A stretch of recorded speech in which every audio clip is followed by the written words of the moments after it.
전남의 각종 건강지표에 빨간불이 켜졌습니다.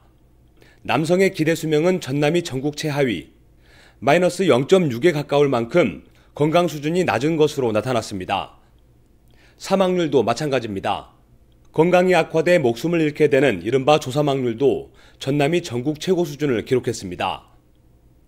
그만큼 전남의 의료 환경이 열악하다는 증거입니다. 최근 보건복지부가 조사한 응급의료 취약 지역은 전남에만 17곳. 가까운 곳에 응급실이 없다 보니 제때 수술을 받지 못하거나 이송하는 과정에서 목숨을 잃는 경우가 많습니다.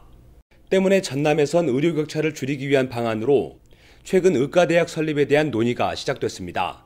전라남도의 의료 취약 현실을 정부에서 인식하고 있기 때문에 연구 용역 결과 또한 긍정적인 방향으로 도출될 것으로 예상하고 있습니다. 최근에 이제 저도 뉴스 접하면서 그 문재인 대통령이 그 전에 저희가 다뤘던 주제 바로 의과대학과 관련된 부분도 언급을 좀 하셨어요. 그래서 이제 그 공공보건의료 체계라든지 이 감염병 대응 역량이 굉장히 대한민국이 좀 강행했다라는 평가들이 나오면서 공공의료 분야에 대한 어떤 필요성이 대두가 되니까 이거를 강화하겠다라는 그 방침을 분명히 좀 밝히셨어요. 그러면서 의대 유치가 또 한 번 또 이렇게 지역사회에서 이슈가 좀 됐는데, 뭐 어떻게 보세요? 가능성이 좀 있을까요? 어떨까요? 코로나19로 인해서 공공의료 네. 서비스에 대한 네. 개념들이 굉장히 강해졌어요. 그리고 굉장히 공감대가 형성이 됐고, 근데 공공의료가 뭔가 이 개념 정의가 명확하지 않아요, 지금 현재. 그리고 또 문제는 현재 의과대학, 뭐 사립대, 국립대 포함해서 의과대가 있는데 정원 수가 소수, 그러니까 100명 미만인 데가 거의 40%가 넘습니다. 그래서 이렇게 분산돼서 소수 정원을 가지고 했을 때 시설 투자비나 이 모든 것은 어차피 함께 들어가는 거 아니겠습니까? 네. 공이. 그래서 기존에 지금 이 소수 정원의 의과대를 통폐합해야 된다. 이런 얘기까지 나오고 더 있거든요. 규모화해야 된다. 규모화를 통해서 의료의 질과 의료 인력을 양성해야 된다. 이런 주장이 굉장히 설득력을 갖고 있어요. 그런 가운데 목포대도 정원을 49명을 전제로 해서 한 것 같더만요. 서남대 폐교. 근데 사실 서남대 폐교, 여기는 전라북도지 않습니까? 네. 전라북도 차원에서 이 의과대 정원을 가지고 있는데 이걸 어떻게 전남에다 주겠습니까? 안 주죠. 말도 안 되죠.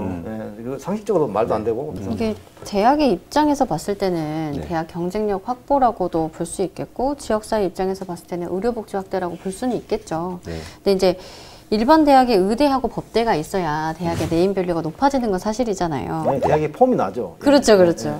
근데 그렇다고 볼 수는 있는데 네. 일단 전국의 의대가 이제 적자 구조를 가져가고 있는 상황에서 대학이 마냥 기쁠까? 이 의대 유치를 한다고 해도 빚더미를 안아야 되는 상황이 올 수밖에 없는데 그래서 사실상 가져가고는 싶지만 가져가기엔 너무나 버거운 그런 존재가 아닐까 싶습니다. 그 의료 분야도 좀 혁신이 필요하지 않을까요? 그러니까 현재 네. 공공의료 체계라고 한다면 보건소가 있지 않습니까? 네. 보건소와 보건지소가 있고 그리고 뭐 광역지자체 아니면 기초지자체가 운영하고 있는 목포처럼 뭐 목포시 의료원이 있고 뭐 전남에는 강진 의료원이 있고 순천 의료원이 있고 있지 않습니까? 이런 부분을 강화하는 방안도 같이 아마 검토되고 고민해야 될 상황인 것 같아요. 의대하고 공공의료의 어떤 개념들은 분명히 좀 구분이 좀 그렇죠. 되고 그러니까, 있고. 그렇죠. 그러니까 네. 의대가 만들어지면 공공의료 서비스가 확보가 되느냐 네. 이 부분에 대한 치밀한 검토가 있어야 되고 그러면 이 공공의료 서비스를 어떻게 강화할 것인가 네. 이런 부분에 대해서는 강론들이 굉장히 많고 네. 아직도 사회적인 논의 단계에 불과해요. 그래서 쉽게 우리가 그냥 지역에 의과대학이 없는 지역에 의과대가 신설돼야 된다. 이것만으로 공공의료 서비스 강화가 바로 직결되냐? 이건 아니라는 아니죠. 얘기죠. 네.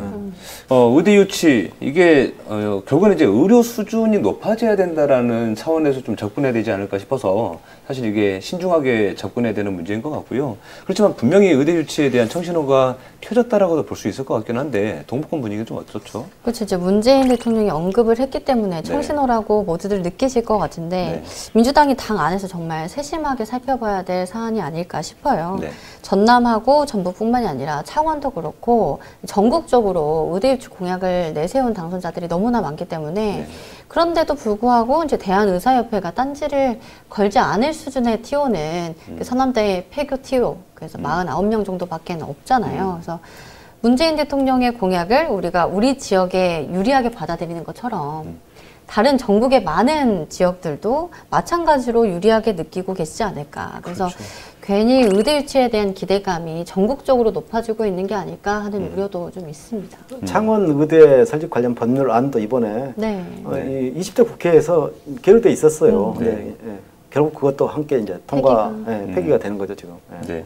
창원도 굉장히 대도시잖아요. 예, 사실. 예, 그렇죠. 네, 굉장히 대도시인데 그마저도 이게 어렵다라는 게 그 현실로 다가오더라고요. 결국 이제 이런 시대적인 변화에 따라서 학령 인구가 계속해서 줄어들기 때문에 이것이 지역의 대학까지도 이 위기에 내몰리는 그런 지금 상황에 직면해 있는 것 같아요. 그래서 지역 사회가 지금이라도 이런 부분들을 고민하지 않으면 안 되겠다 이런 생각을 좀 해봅니다.